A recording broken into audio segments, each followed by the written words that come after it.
She was born a slave. She was beaten, whipped, broken. Yet she walked into darkness and brought hundreds of people back into the light. They called her Moses, and she never lost a single passenger. She was never caught. This is her story. Harriet Tubman. From slavery to legend. Some people survive their chains. Others break them. And a rare few go back into the very darkness they escaped to free others. This is the story of one woman who chose freedom over safety. Every single time. Chapter 1. Born into Chains. In the early 1820s in Dorchester County, Maryland, a baby girl was born into slavery. She was named Araminta. Her family called her Minty. She was one of 9 children. Her mother worked as a cook on the plantation. Her father managed a nearby timber operation. But families meant nothing to slave owners. 2 of her older sisters were sold away.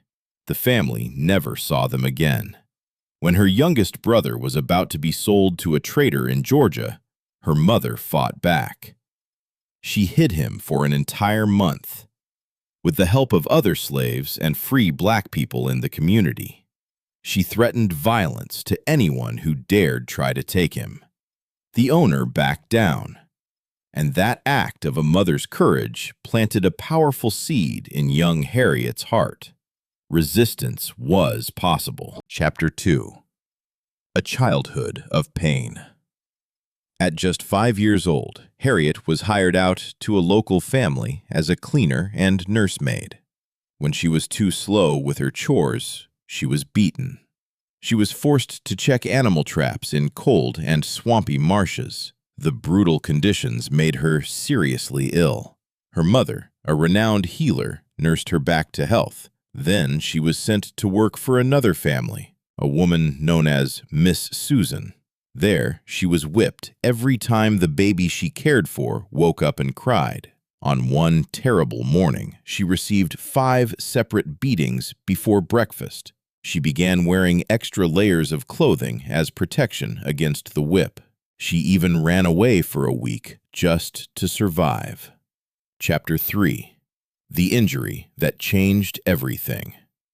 When Harriet was in her early teens, a single moment of violence changed her life forever. An overseer threw a heavy metal weight across a room aimed at another slave who was attempting to escape.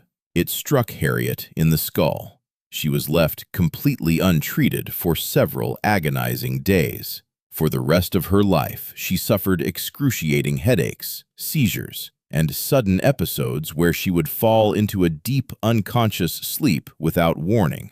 But something else happened too. She began to have powerful and vivid visions, visions she believed were messages directly from God. And from that moment on, her faith became her greatest weapon. Chapter 4. The Escape. In 1844, Harriet married a free black man named John Tubman. She legally changed her name from Araminta, but the marriage was complicated. Under the law, any children they had would be considered property, slaves. In 1849, her owner attempted to sell her due to her continued poor health. Harriet decided she would not wait to be sold like livestock. On September 17, 1849, she attempted to escape with 2 of her brothers. Her brothers lost their nerve and turned back. Harriet did not. She escaped alone. She traveled by night. She hid in safe houses during the day. She was guided northward by the North Star shining above her in the darkness.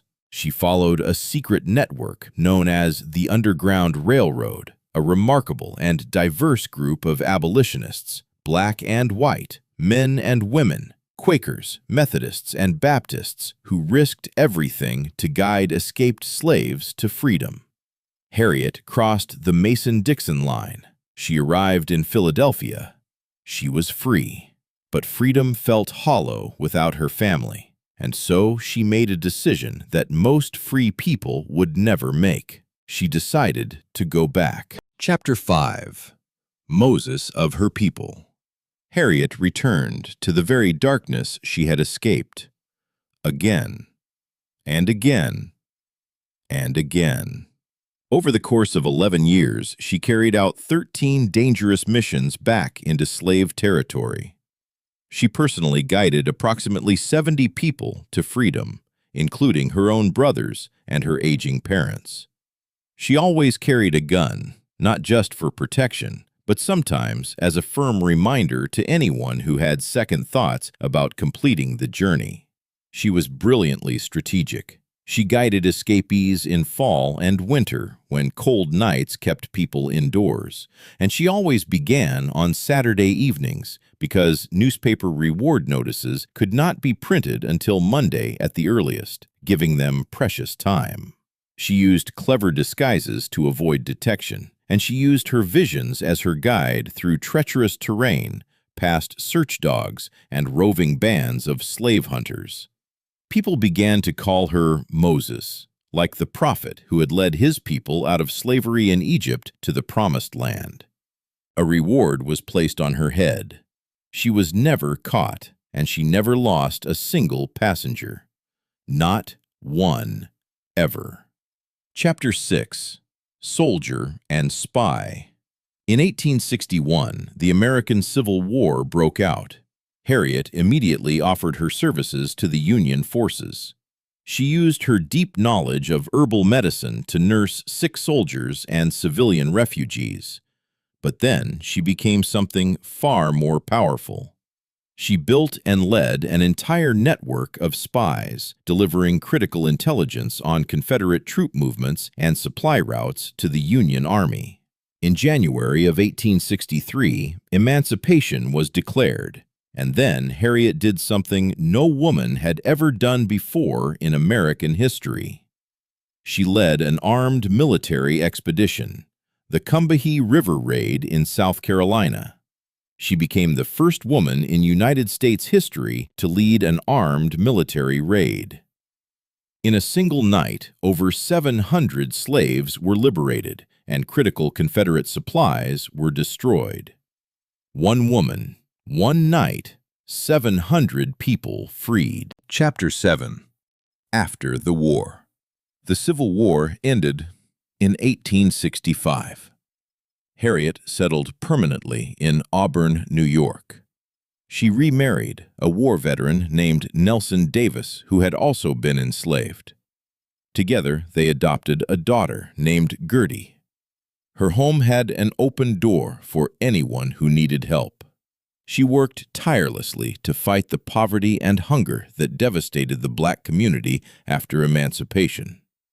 But despite everything she had done for her country, the Union Army had never paid her a single dollar. No salary, no pension, nothing. It was not until her husband Nelson died in 1888 that she finally received any money. $8 a month as a war widow. $8 a month for a woman who had saved hundreds of lives and helped win a war. Chapter 8. Fighter for Women's Rights. Even in her late years, Harriet never stopped fighting. In her late 60s, she took up a powerful new battle: women's right to vote. Although black men had gained the right to vote in 1870, women of all races were still denied that right.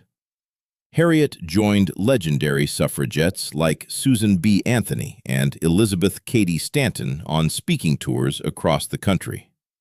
In 1896, she was the keynote speaker at the very first meeting of the National Federation of Afro-American Women. Her bravery had reached even across the ocean. Britain's Queen Victoria personally invited her to the royal birthday celebrations in England in 1897. Though financial hardship prevented her from making the journey, the Queen sent her a silk shawl and a silver medal. Harriet treasured them for the rest of her life. Chapter 9. The Final Journey. In her final years, the pain from her old head injury grew worse. She underwent surgery to relieve some of the suffering. In 1911, her health deteriorated so severely that she moved into the very care home she had founded for others. March 10, 1913, Harriet Tubman took her final breath, surrounded by the people she loved. Her last words were, "I go to prepare a place for you." She was approximately 91 years old. Black and white Americans stood side by side, united in grief, united in admiration, united in gratitude.